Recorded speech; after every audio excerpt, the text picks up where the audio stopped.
Well, welcome back. Wisconsin's cold winters and these bitter temperatures right now can keep even the most hardy dogs cooped up inside. That's right, but our next guest says an exercise and scent work is a great activity to do with your dog to keep them physically and mentally engaged. Leann, Boucha, and Smieja are back from HAWS to show us how it works, and they've brought along a little friend too. This is Lucky Ginger, right?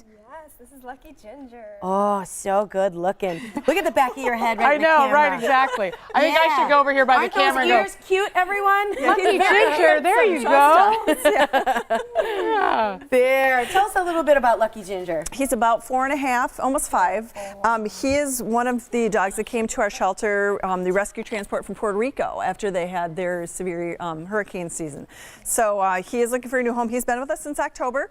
We would like to find a new home for him, obviously, because, you know, while we're enjoying having him at the shelter, he should be at home. And he's great. He is so smart. He knows his commands. He does sit, stay down. He's so been nice and quiet. So, and perfect size, too. You just want more treats. Yeah. And an active, fairly active dog, so he will be a good walker. People can see you. Yes, he seems very active, but like as soon as you said his name, which I'm intrigued by the name, Lucky Ginger, like he just immediately goes, you know? Very good. Yeah. So this is a good time of year, and you see kind of like your treat treats. training. But what is scent training? What is the scent work that you guys do? So scent work is our play on the activity nose work. So nose work is actually a sport that you can do with dogs, and at HAWS we call it scent work just because we don't have anybody certified in nose work. Gotcha. But it's the same activity, and it basically is using food as an initial step to encourage your dog to find a source where you put treats, and you can use boxes at first. That's what we started with our classes, and the dog has multiple but only one, which is called the hot box, has a treat inside of it. Okay. So this is me at my house. We have gone beyond boxes with my dog, and now I'm hiding them just blind. So my dog was in a stay in the kitchen. Okay. I hid 3 pieces of food around my living room, and then I called him out and I say, find it, which is his cue to start working. What kind of food do you use? I was just using kibble. Kibble. Yes. Okay. But then again, I'm a very food motivated dog who will eat anything. Right. So if you need something stinkier, sounds like me. You know, initial activity, you can use chicken, which is probably going to carry more odor. So. Okay. And then how long do you do this for? I mean, when you were saying this is kind of one of those fun activities for them, I could see this going on for a while. Yeah, it can, but at the same time, 10 to 15 minutes is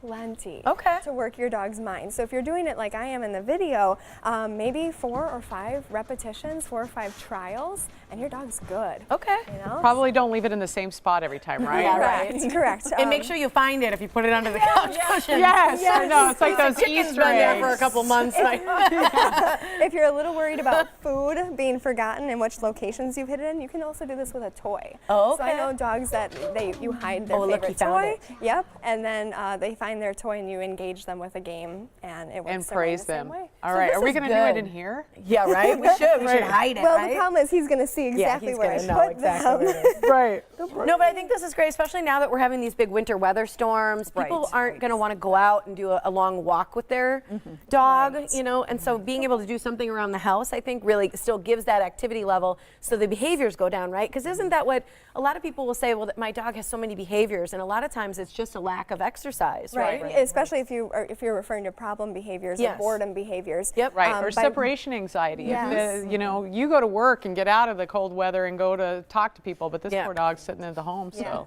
So it can give them a job in the house, and it can lead to a very nice nap afterwards. It really builds confidence, but it also is calming and relaxing. I love this little fast fact. You say where a dog's nose is between 10,000 to 100,000 times more accurate than our noses. Yes, and the fun part about this is at one point I hid the treat in the couch, and my dog caught the scent of it at the bottom of the couch. So odor travels differently. So if you have it up high or if you have it down low, it's going to go up, it can go down walls, and your dog's going to perceive that in a way that you probably aren't even And probably expecting. keep it away from the furniture that you don't want them to go all over. Yes. Right? Because yeah, exactly. Like when you're talking about the scent can travel, I'm like, oh, I wouldn't put it on that particular couch. That's right. At our house, we put it under boxes and stuff like that. We're going to pick up these these boxes later and move them away because, yeah, they don't go on the furniture at our house. So you guys are doing these courses too for people to learn more about scent work. Exactly. We have a series of 3 classes at HAWS. The first one uses food, and the second 2 use an essential oil, Birch. And so you start. I was wondering what that was about. You start transitioning your dog away from locating food and locating the essential oil Birch. So you use a cotton swab. With that, you still have the hot box. So we have introduction to Birch is level 2, and continuing Birch is level 3. When you say the hot box, they're still going to get a treat at the end, because I would assume that the essential oil is not the go-to. That's just the, you get them there and then you praise them or give them the treat. Correct. You're just helping them identify. Now you're finding something different than food, but then there is a reinforcer after they tell you where it is. Well, here are the 3 classes that you have for scent work. So first one starting Saturday, March 17th. That's at 9 a.m. Scent work, that's the intro to Birch.